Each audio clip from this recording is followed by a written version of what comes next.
So, looking above, you see a restaurant is closed because they don't have no power. Well, we're closed in the midst of lunch because we don't have no water. And the question is, who is supposed to pay for this?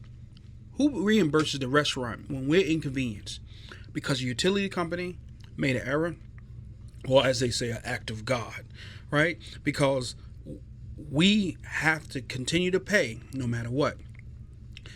If we will functioning like the utility companies in the cities and all these other people that demand money no matter what we have going on, we would be billionaires because the water company will have an error like they have today and still demand the water bill be paid.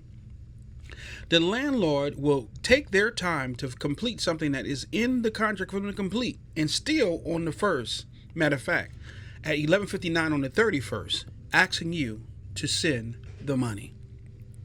And this is why small independent restaurants fail.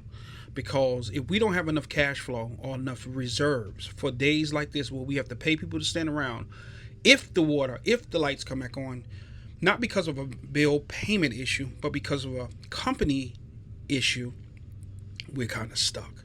And you compound that times slow days, holidays, um, interruptions, and different things, you can't survive. And this is why restaurants close because there is not a good partnership many times between the restaurant in the city, the restaurant in the utilities, the restaurant in the landlords. Everybody is trying to get their money without giving up anything. Everybody is trying not to take responsibility for responsibilities that they said they will take.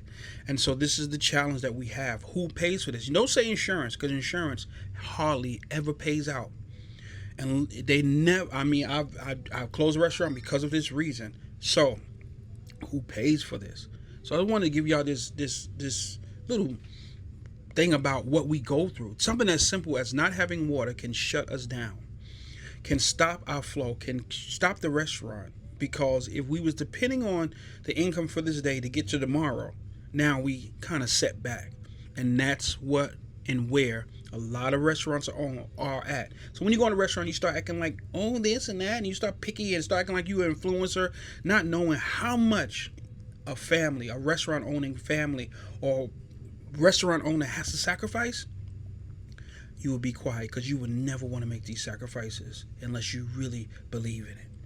All right, so don't forget, go down on crewhuddle.com if you're a restaurant owner to help you manage your business.